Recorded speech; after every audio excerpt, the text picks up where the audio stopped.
Lagos, the nation's commercial capital. This is the News at 10. Live from Channels Television. Reporting tonight, Kayode Okekiolu.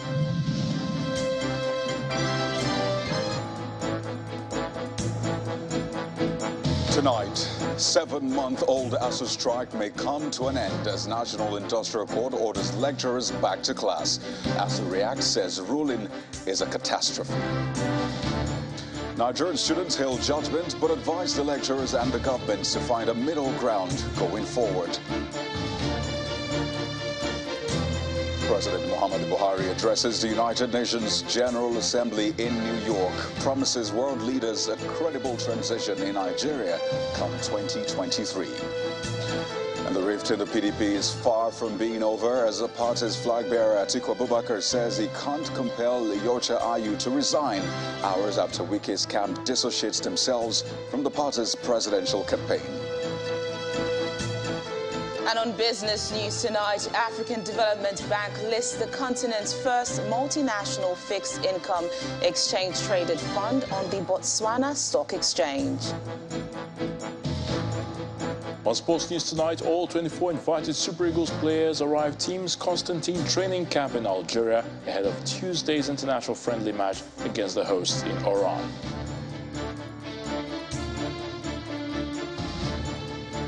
And from the nation's capital, the Senate confirmed Justice Olukayode Ariwoola as Chief Justice of Nigeria after 3 months in acting capacity. News CJN calls for a review of judicial officers' entitlements. And in international news from London, President Putin says around 300,000 military reservists are to be sent to Ukraine as part of a partial mobilization of Russian forces.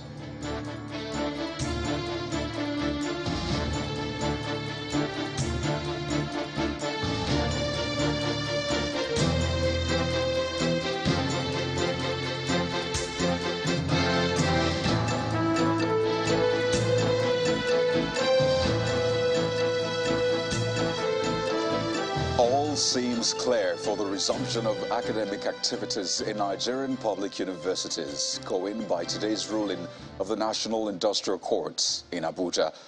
At about noon, Justice Polycarp Hammond ordered the Academic Staff Union of Universities, ASU, to call off its ongoing nationwide strike, pending the determination of the suit filed against it by the federal government. Justice Hammond invoked Section 18 of the Trade Dispute Act, stating that the act empowers the courts to terminate any strike action when national interest is at stake. It's a partially full courtroom as the National Industrial Court gives a verdict on the interlocutory injunction filed by the federal government against the Academic Staff Union of Universities over their 7-month industrial action. The lecturers are demanding for improved funding for universities, a review of salaries for lecturers, among other issues. After 3 adjournments, Justice Polycarp Hammond orders the union to suspend the strike pending the determination of the substantive suit. Justice Hammond held that the industrial action is detrimental to public university students who cannot afford to attend private tertiary institutions. He also agrees with the federal government that Nigerian students have fundamental rights to education and should not be deprived of their right because of the strike. He says the Trade Dispute Act mandates workers not to embark on strike once an issue has been referred to the industrial court. The judge also refused to fine the federal government as demanded by ASU. The ruling by the Honorable Court is very consistent with rule of law. It's also a recognition of the fundamental role that education plays in development, in national development, in economic development. And also, it recognizes the fact that without education, there will be no rule of law. I thank the judiciary for saving educational development. What has happened is that the past 7 months, educational development has been halted, particularly in public universities in Nigeria, which ought not to be. The judgment has come. It has come. The court has ruled that members of ASU are restrained from continuing the strike action and that they should return back to the classrooms pending the determination of the substantive suit. As per the next action, there are quite a number of options open to the union. We will study the ruling with the legal team, and then we will adopt the most appropriate option. Justice Polycarp Haman thereafter ordered that the case file be returned to the president of the court for reassignment to another judge for hearing of the substantive matter. Well, students are hailing the ruling of the National Industrial Court compelling lecturers to return to class. However, the two factions of the National Association of Nigerian Students are asking the federal government and the Academic Staff Union of Universities to make concessions in the interest of Nigerian students. Our correspondent Kayla Megwa reports.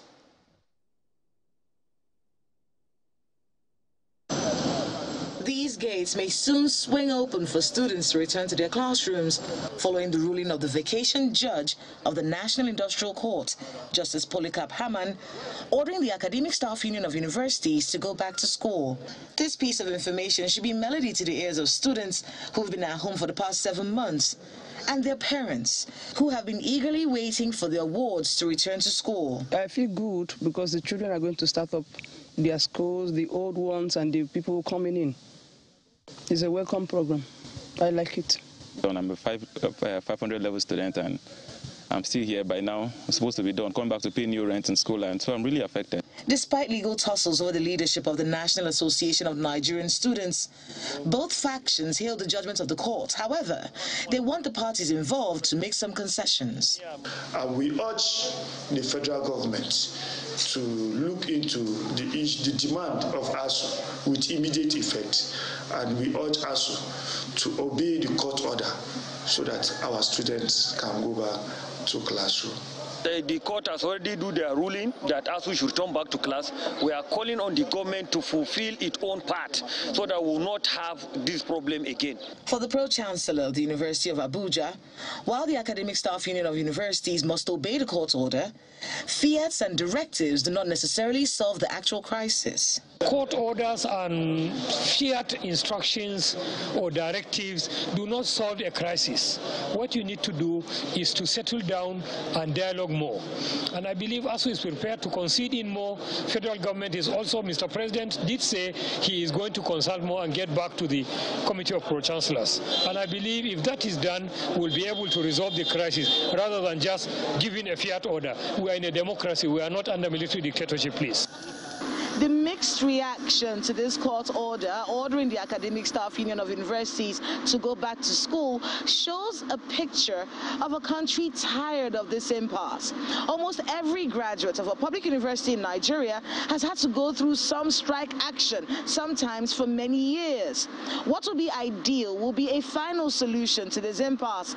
That way students of public universities in Nigeria can be on the same level as their mates in private universities and those outside the shores of this country. Kayla Megwa, Channels Television News. In the meantime, the Academic Staff Union of Universities has described the Industrial Court judgment ordering its members to return to classes as a catastrophe. Reacting to the ruling, the president of the union, Professor Emmanuel Osodeke, says it doesn't foreclose their right to appeal the judgment. Professor Osodeke, who was a guest on our program Politics Today, also condemned the action taken by the federal government in dragging ASUU to court while negotiations were already ongoing on the dispute.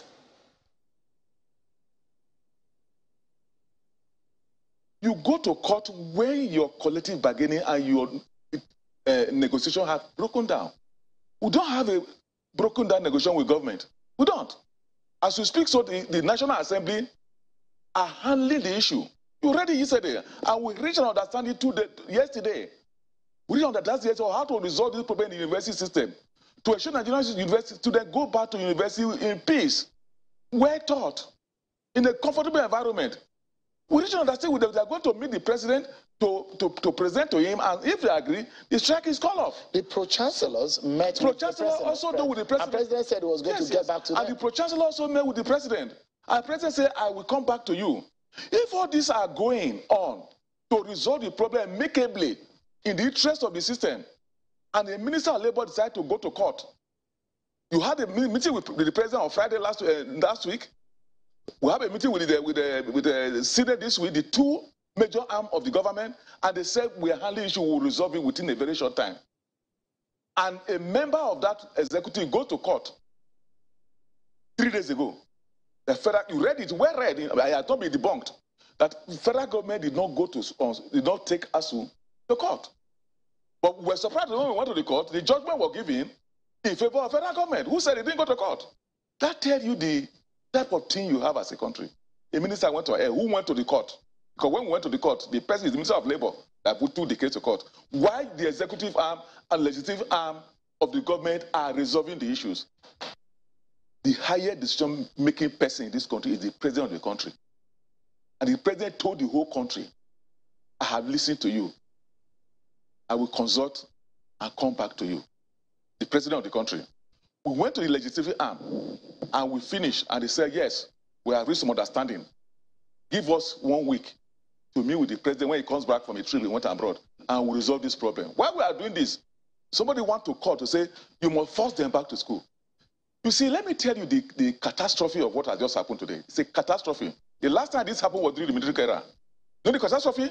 I can assure you when this strike is over, a large number of our lecturers are going to migrate from this country. Well, it's exactly 7 months and 1 week since members of ASUU downed tools on February the 14th, an action that has brought academic activities in virtually all public universities to a halt. Well, several efforts to resolve the impasse have been unsuccessful, including a directive from the President to the Ministers of Education and Labor to end the strike within 2 weeks in July this year. Our next report provides further insight into the second longest strike by public university lecturers in the last 2 years.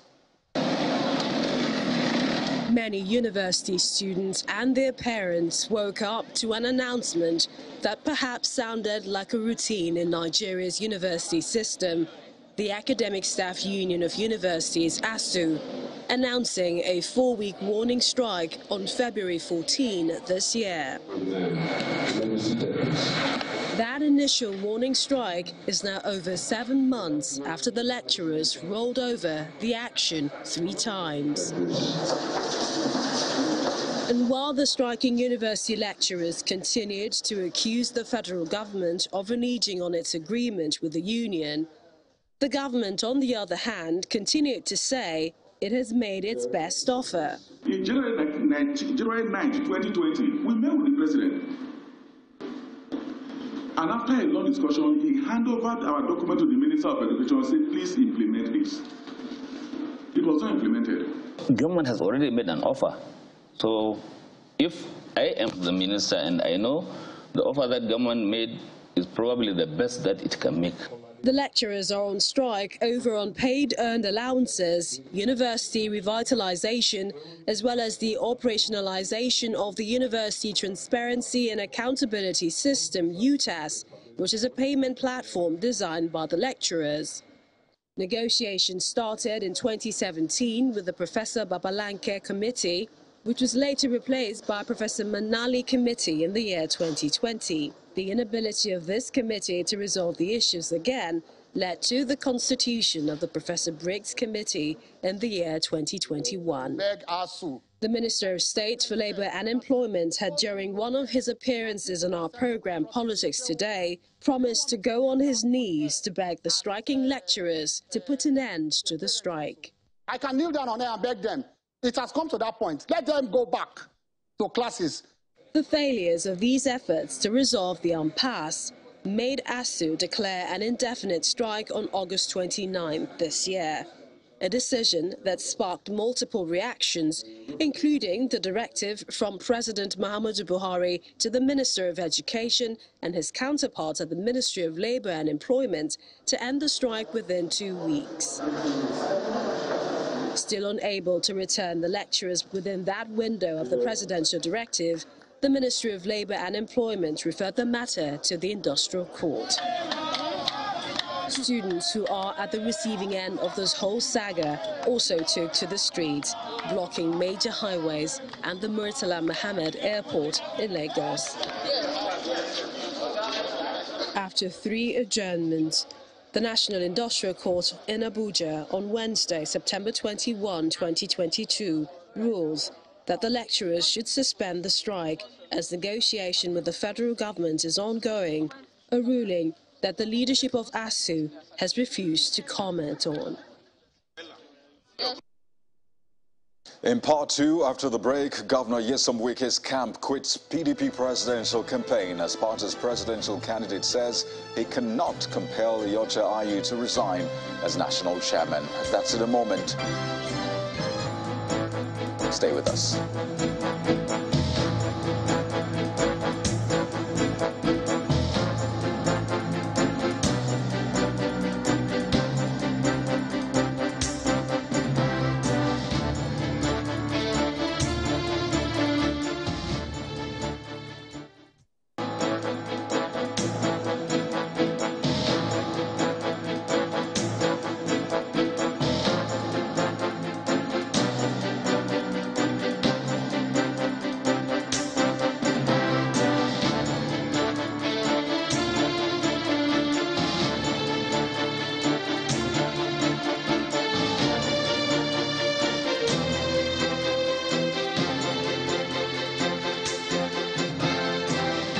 Welcome back. If you've just joined us, you're watching the news at 10, live on Channels Television Lagos.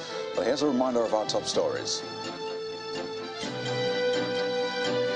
7-month-old ASUU strike may come to an end as National Industrial Court orders lecturers back to class. ASUU reacts, says ruling is a catastrophe. Nigerian students advise lecturers and the government to find a middle ground going forward following today's judgment ordering ASUU to resume work. PDP presidential candidate Atiku Abubakar says he can't compel Iyorchia Ayu to resign as national chairman hours after Wike's camp dissociates themselves from the party's presidential campaign. President Muhammadu Buhari promises world leaders of a credible transition in Nigeria come 2023 during his address at the United Nations General Assembly.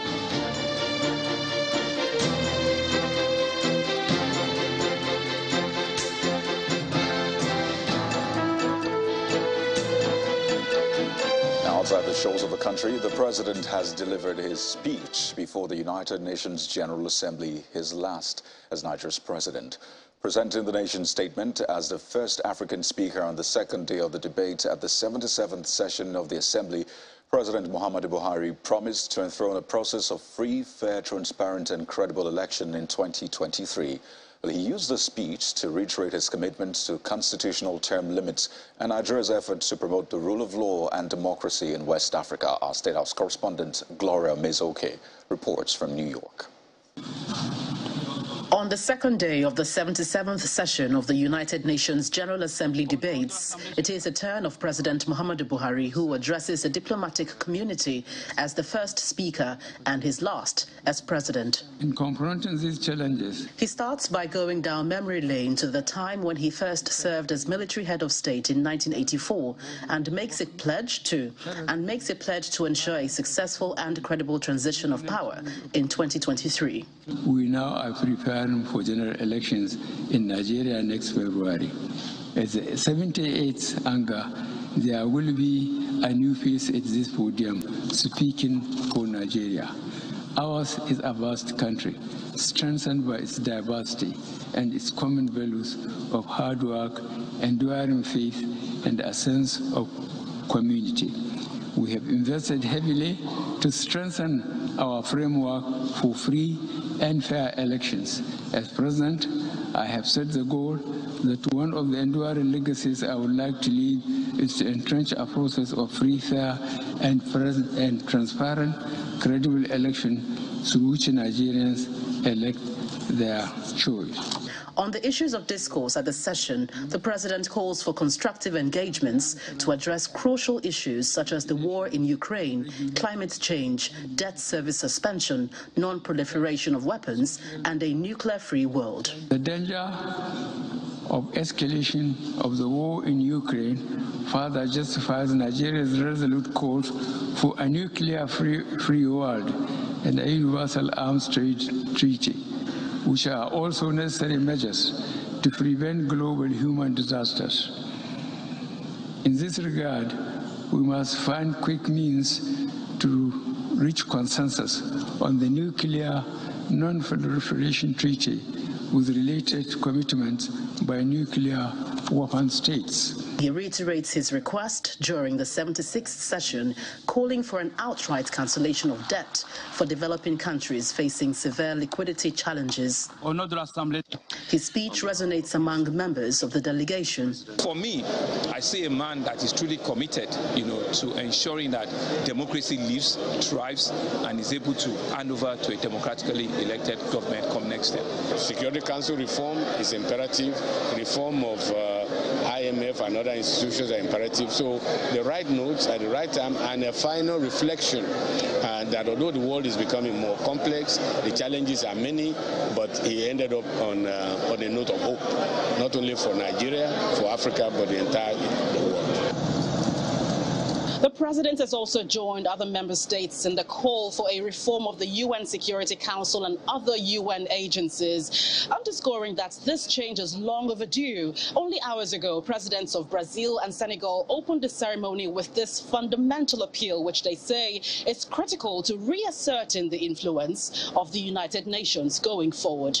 From Manhattan, here in New York, Gloria Umezuke, Channels Television News. Meanwhile, back here in the country, former Minister of Foreign Affairs, Ambassador Aminu Wali, has been assessing the president's speech at the UN General Assembly. Ambassador Wali praised President Buhari's address, especially focusing on the challenge of insecurity, but notes that there are more issues that the attention of the world should be drawn to. When we look at our own situation in Nigeria, that says it all. That makes it imperative for any leader of this country to say what is affecting its people. Nigeria is at a crossroads. Therefore, it's to be expected for Buhari to make a go at the United Nations to discuss about insecurity, because this is something that is beyond you and me, beyond our expectation of what is happening in this country today. So, yes, he did a good job of talking about insecurity, which is #1 problem that we have today in Nigeria. Forget about all other problems that we may have, but insecurity is the bane of all those other issues that are coming, because with insecurity, economic activities cannot happen. With insecurity, almost everything is based on individual security to be able to operate as a Nigerian national to do whatever he wants to do. But today, that's not the case, particularly in some of the areas of Nigeria. There are no-go areas. So I think I commend him for raising the issue of insecurity. But that is not enough. To politics now. The camp of Governor Nyesom Wike in the People's Democratic Party has officially announced its withdrawal from the presidential campaign of the party for the 2023 elections. The group made its position known after a meeting that lasted into the early hours of today at the private residence of Governor Wike in Port Harcourt, the River State capital. Members of the group said none of them will participate in whatever capacity in the campaign council unless the national chairman of the party, Senator Yocha Ayu, resigns for a southerner. It's about the single largest meeting of the Nyesom Wike group in the People's Democratic Party, and apparently the most serious since the crisis escalated. Present at this defining gathering at Governor Wike's residence in Port Harcourt, River State, include Governor of Oyo State, Seyi Makinde, former Governors Olusegun Mimiko of Ondo, Ayofayo Shiobikiti, Donald Duke of Cross River, Ibrahim Dankwambu of Gombe, and John Ajang of Plateau, former Attorney General of the Federation, Mohammed Adoki, elder statesman Olabode George, and Professor Jerry Gana, South Chairman of the PDP, Dan Obi, former Deputy Speaker of the House of Representatives, Chibudom Moche, Senator Sulaiman Nazif, Honorable Nenna Ukeje, among several others. After over 7 hours behind closed doors, the meeting finally ended in the early hours of Wednesday, September the 21st. And almost immediately, they gathered to brief journalists on the outcome, with Chief Bode George dropping the bombshell. Senator Iyorchia Ayu resigns as the national chairman of the party for an acting chairman of Southern Nigeria Extraction to emerge and lead the party on the national campaign. Consequently, we resolve not to participate in the campaign council in whatever capacity until the resignation of Dr. Iyorchia Ayu. Former governors John Ajang and Ibrahim Dankwambo justify the group's position. For the national chairman, Senator Iyorchia Ayu, to go and embrace Tambuwal, calling him the hero of the convention, which means there was a private arrangement that was done with Tambuwal to shortchange other contestants, including Governor Wike. Work for the party to the extent that fairness, equity, and justice is ensured in the party. For others, like Governor Seyi Makinde and Professor Jerry Gana, the party must be flexible to restructuring if it must convince Nigerians that it can restructure the country. They're not different from the things that I mentioned at the Southwest Consultative meeting, and that is exactly where we are. We hope that the powers that be will listen to the voice of reason and do the needful. PDP ruled Nigeria before for 16 years of excellence. It desires that such kind of excellent governance comes back to this country. But that cannot be achieved unless we have a proper structure of the party as designed by the founding fathers. If we want to restructure Nigeria, we should have the courage to restructure our party. With the presidential campaign billed to start in a few days, the PDP no doubt has a big challenge at hand that must be solved urgently for a better chance at reclaiming power. Meanwhile, the party's presidential candidate, Mr. Atiku Abubakar, has been reacting to the decision of the Wike-led group, saying he cannot decide the resignation of the party's national chairman. In a statement, Mr. Atiku explains, "I must reiterate what I have said severally in public and in private. The decision for Dr. Iyorchia Ayu to resign from office is personal to Dr. Ayu, and neither I nor anyone else can make that decision for him." According to the former vice president, everything done by the party members must be in accordance with and in conformity to the law and the PDP constitution. He, however, urged members who have stated their resolve to withdraw from the Presidential Campaign Council to have a rethink and retrace their steps.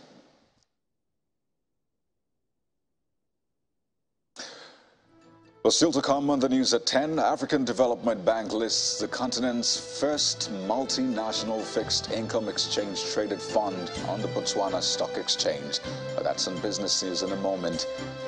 Do join us again.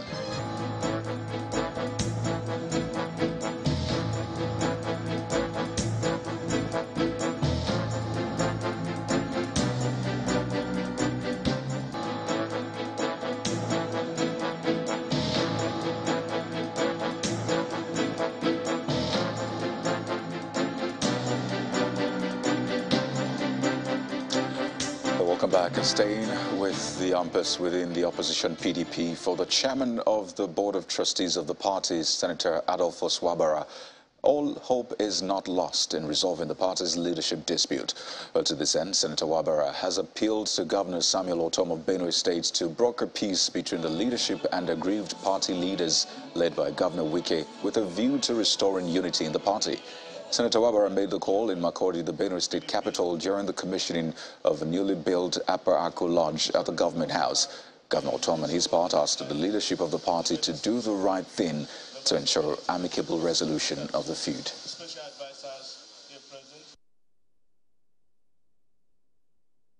There's no family without problems, you know, and that's exactly where we came to the head, to give us, encourage us with solutions to the problem.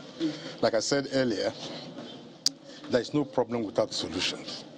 But we should just watch our utterances, both sides, and because we will all come back to the same table, you know, in the interest of Nigerians. It's only PDP that can deliver this nation, that can provide dividends of democracy as we did 16 years when we were in power. You know, God just asked us to give way for 8 years and for Nigerians to judge, you know, for themselves. So, yes, they have very strong points, but we'll look at it as the conscience of the party and come up with a decision very shortly. I commend the BOT for taking these steps because reconciliation is very key, and that is what I said some time ago, that the party leadership would have deployed its internal conflict resolution mechanism long ago. Maybe because somebody else was there, but I commend this effort, reaching out and discussing, dialoguing. I'm an agreed person too. I'm an agreed person, and that is why they came. I'm not happy with the leadership of the party, what they are doing. The leadership is collective. We should be working together. Well, elsewhere, a group of women under the aegis of Yoruba Women for Tinubu has held a rally in Abeokuta, the Ogun State capital, to show their support for the presidential candidate of the All Progressives Congress, Senator Bola Tinubu. The women in their numbers walked through major streets in the state capital to sensitize residents and drum support for their choice come 2023. They commended his leadership style, which they said stands him out among other contenders in the coming elections. They also called on eligible voters to go and collect their permanent voter cards. And for more on the news at 10, let's head over to our Abuja studio where Terry Kumi is standing by. Good evening, Terry. It's good to see you again. Good. It's good to see you as well, Coyote. Let's switch gear now to the National Assembly, where the Senate today confirmed Justice Kayode Ariwoola as the Chief Justice of Nigeria. Before his confirmation, Justice Ariwoola raised concerns about welfare of judicial officers, asking for a review of their entitlements. He also appealed to the National Assembly to amend the Constitution to allow some cases to stop at the Court of Appeal in order not to overburden Supreme Court's justices. Our correspondent, Dele Omoyeni, reports.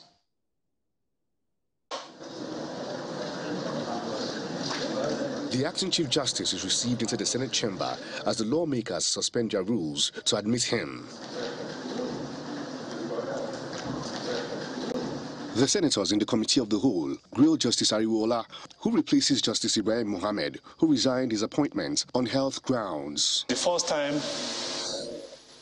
not only were they seen, indeed they were heard by way of a joint correspondence. I hate to use the word petition, but a joint correspondence that was endorsed by pretty much every member of the court. My Lord, I'd like for you to speak on your vision and your plan for repositioning of the Nigerian judiciary. My Lord, I'm happy that you have identified as your core vision issues of reform in our administration of justice, particularly the issues of our rules and procedure of practice. Can your Lordship explain in brief how you hope to achieve this, given the fact that a number of your predecessors had also attempted to deal with these issues? The CJN then responds to some of the queries of the lawmakers. Justice delayed is justice denied. But you can be sure that even though the wheel of justice may be sluggish, may move sluggishly, but it's only slow, not sluggish.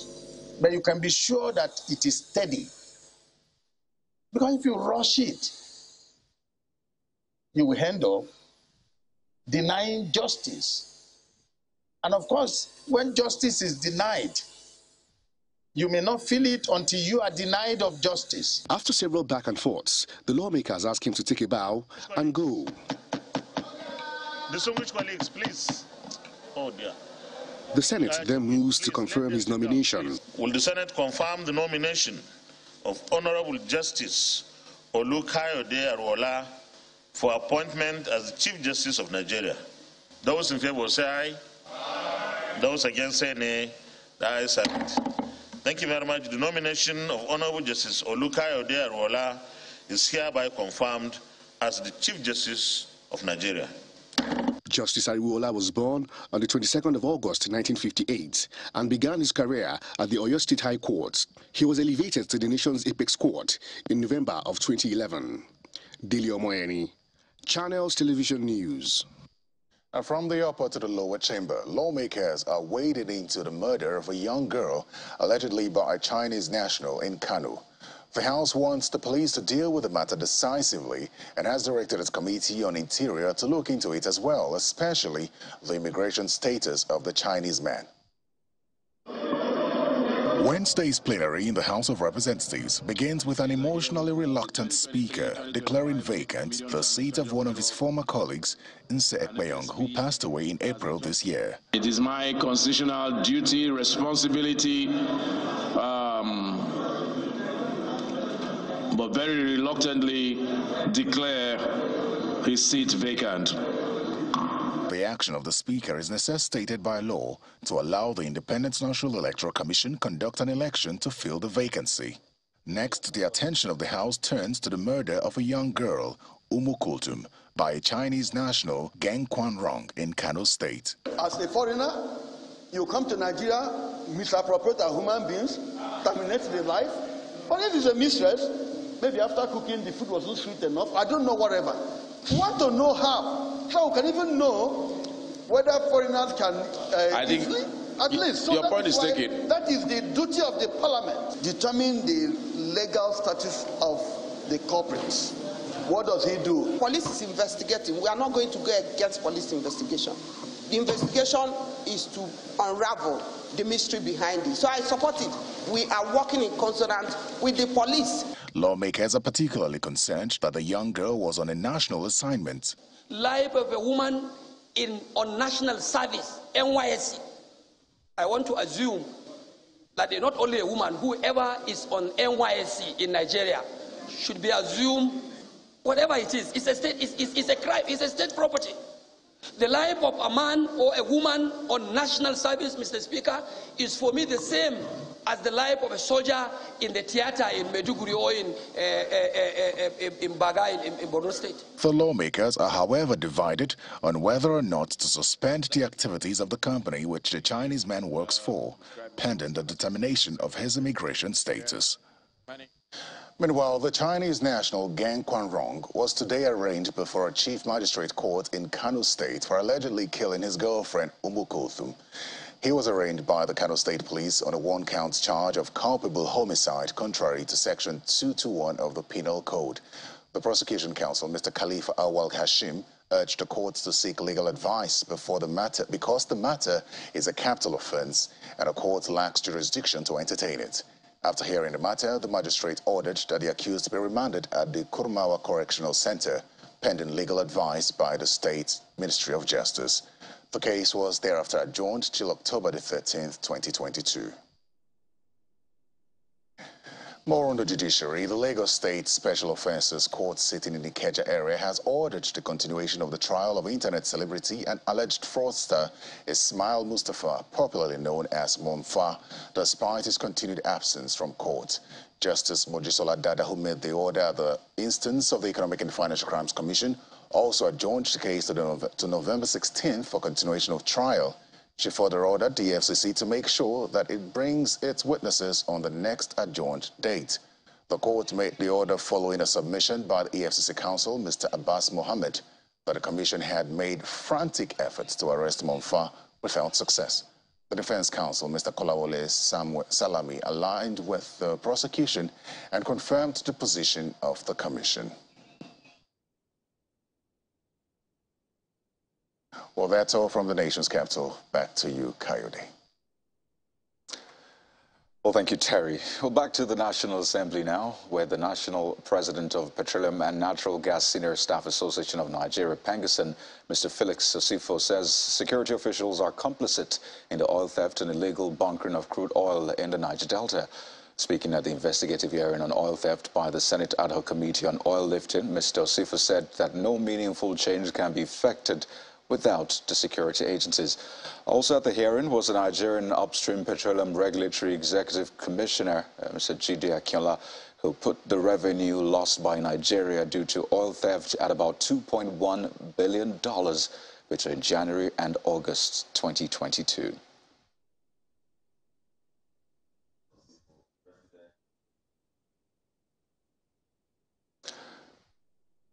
Well, let's switch gears now on the news at 10. It's time for business news with Teniola Oyetayo.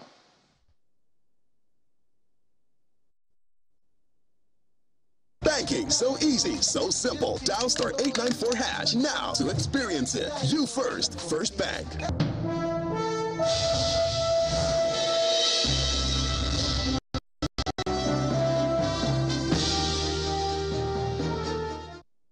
Thanks a lot, Kaide. Welcome to Business News. The African Development Bank has listed the continent's first multinational fixed income exchange-traded fund on the Botswana Stock Exchange. The African Domestic Bond Fund, an exchange-traded fund, is listed in the local pool of currency and will offer investors an innovative tool to gain exposure to African local currency fixed income.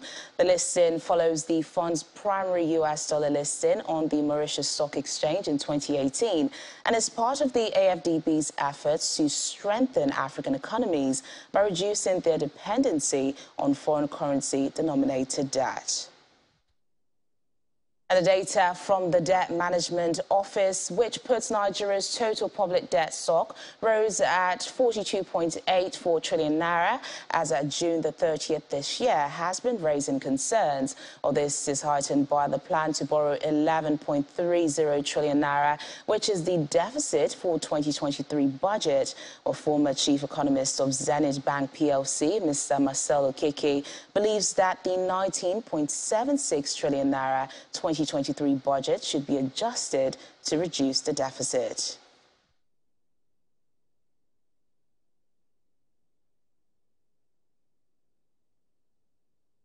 So the government will again raising 11 or over 11 trillion from this economy or from wherever is really not going to be easy. Okay, it's the future of the country that's already mortgaged, you know. So really, there's cause for worry, like we started. There's cause for worry. There's cause for worry. If I were to be in government or part of the government, I will advise that certain things be stepped down. You know, a government that has a tenure of 8 years and has done 7 years plus, you know, remaining a few months to go. You know, why overstretch things like this? To keep borrowing and borrowing and borrowing so that, you know, the panic is everywhere. Okay? They talk about the revenue being a shortfall and all that. Why will it be suddenly discovered? In economics, the long term is very important. So you don't do things on a short-termism basis. Just like the presidential committee on the economy that the president had just set up to be the chairman of that committee. For so many of us outside, that is not necessary. It's a panic measure.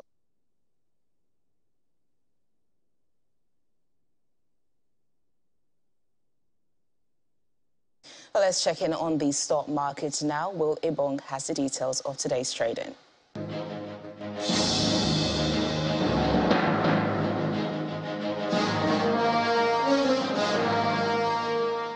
Hello and welcome to the Stock Market Report. And the bull takes a knockout punch. Market giants Lafarge, O&O, Cadbury and some of the Fugas contributed in pulling the index down 0.05%. 48,000 points, not so far away now, and 12 billion naira lost today has totally eroded the 3 billion naira gained in yesterday's trading session. Zooming in on the activity chart, we see value suffered a great fall off the market cliff, crashing into the millions and away from the 2.39 billion naira recorded yesterday. Unity Bank hoisted the gainers flag today to close with a 10% increase to close at 44 kobo, while Academy Press led the losers. It's no surprise you saw Cadbury on that list. It was a major contributor to today's poor performance. Can equities stage a comeback? We'll keep track of the market's next move. And that's the Stock Market Report. I'm Will Ibang. It's back to you.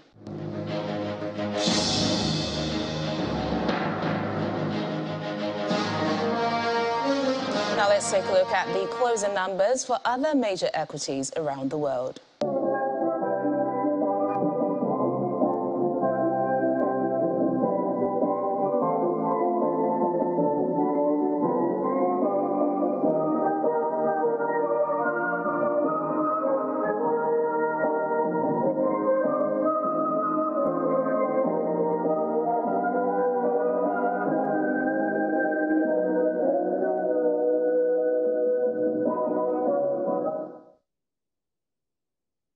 And that's Business News Tonight. It's back to Kayode for the rest of the news at 10. Banking, so easy, so simple. Dial star 894 hash now to experience it. You first, First Bank. Well, thank you, Teniola. On the foreign scene, Russian police are reported to have arrested hundreds of protesters rallying against the Kremlin's decision to call up thousands of extra troops to fight in Ukraine. The Russian human rights group OVD Info put the total at more than 1,000 as flights out of Russia sold out fast after President Vladimir Putin's announcement earlier. Well, Simon Pusey has more on this and other international news in Around the World in 5. Good evening and welcome to the Channel Studios here in London with your international news around the world in 5. President Putin says military reservists are to be sent to Ukraine as part of a partial mobilization of Russian forces. In a televised address to the nation, he said this was a necessary step to ensure Russian territorial integrity. He accused the West of wanting to see Russia weakened and said a threat to retaliate further was not a bluff. Germany's Vice-Chancellor said the move was an escalation in the conflict by Russia. And here, Poland's Prime Minister saying Russia is attempting to destroy Ukraine. Meanwhile, Western nations have condemned Moscow's plans to hold so-called referendums in parts of Ukraine that are currently under Russian control. The head of the Russia-backed separatist Luhansk region of Ukraine saying a referendum would be held on joining Russia in the next few days. Well, good afternoon, everyone. It's a great pleasure to be with the Foreign Secretary. The US, Germany and France have all said they would never recognize the results of what they called sham ballots. Having installed puppet representatives in the parts of Ukraine that they've seized, and now looking to proceed with referenda that would be a sham, and that would then lead to them claiming the annexation of Ukrainian territory. At the same time, we're seeing reports that President Putin is contemplating mobilizing more of Russia's reserves, throwing more young Russians into his desperate quest to seize another country. That both of these things are happening this week as we're at the United Nations shows his utter contempt and disdain for the United Nations, for the General Assembly, for the United Nations Charter. The very principles that we're here to uphold this week in the Charter. Energy bills for UK businesses will be cut by around half their expected level this winter under a huge government support package. The scheme will fix wholesale gas and electricity prices for firms for 6 months from October the 1st, shielding businesses from crippling costs. Hospitals, schools and charities will also get help. It comes after ministers announced a £150 billion plan to help households with their soaring bills for 2 years. Industry groups welcomed the package but warned further support may be needed after the winter. Well, we know that businesses are very concerned about the level of their energy bills. That's why we are putting in place a scheme for business that will be equivalent to the scheme for households to make sure that businesses are able to get through the winter. We're going to review it after 6 months. We'll make sure that the most vulnerable businesses, like pubs, like shops, continue to be supported after that. And we'll be announcing the scheme on Wednesday, but what I can say is that the scheme will apply from the 1st of October to make sure businesses have that security through the winter.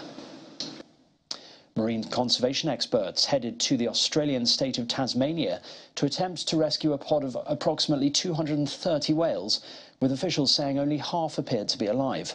The animals, which appeared to be pilot whales, were stranded on Ocean Beach, the Department of Natural Resources and Environment Tasmania said in a statement. A team of marine wildlife experts will assess the scene and situation to plan an appropriate response. A waterspout has been spotted off the coast of Florida and caught on camera by a passerby.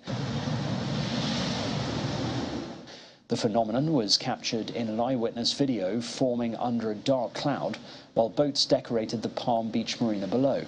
It's after a similar seascape was seen when another waterspout formed over the same area a few days ago. And finally, South China's Shenzhen City has got approval for a civil unmanned aerial test area by the Civil Aviation Administration of China. Industry insiders believe that the approval will promote more commercial applications of drones. Dozens of drones took off and landed at lunchtime on the rooftop of a shopping mall in Shenzhen, carrying food takeaways ordered by staff who work in surrounding office buildings. China is ahead of most of the world when it comes to drones, with them expanding fast into the delivery service industry over the last 12 months. And that's your international news around the world in 5. Now back to the Channel studios in Lagos. Well, thank you, Simon. Ayotune Balogun is standing by with the latest stories from the Super Eagles nests and more on Sports News.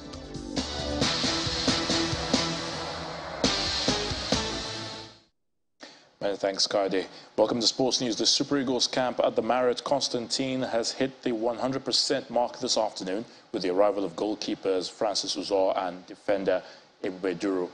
Now, MPFL champions Rivers United left-back Duru was called up following injuries to a number of players, including defender Leon Balogun, and joined the team today after returning from Liberia, where the Pride of Rivers reached the penultimate stage of this year's CAF Champions League group phase.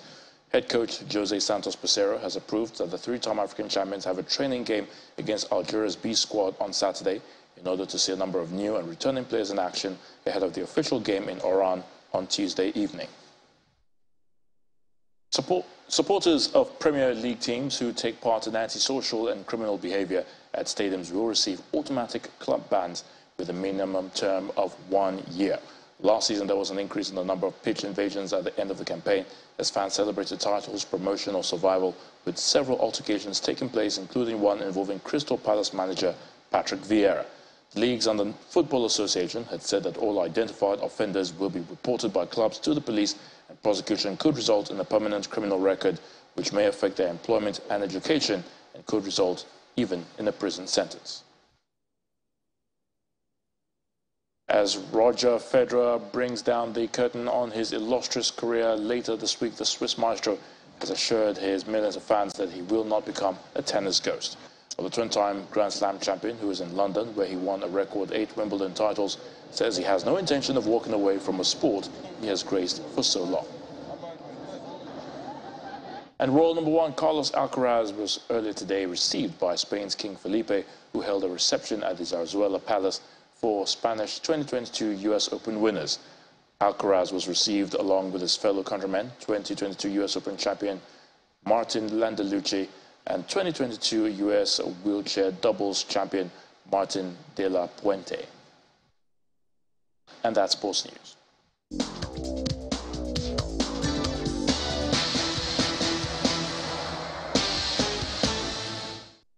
Thank you, Ayotune. And the main news again. Members of the Academic Staff Union of Universities today received what seemed to be a shocker after the National Industrial Court ordered them to return to the classrooms following their 7-month-old strike. The union has described the ruling as a catastrophe. Also today, Governor Wike's camp dissociates themselves from the party's presidential campaign. The PDP presidential candidate, Atiku Abubakar, responds, says he can't compel Iyorchia Ayu to resign as the party's national chairman. And that's the news at 10 for tonight, everyone. Thank you for watching. I'm Kayode Okikelu. Good night.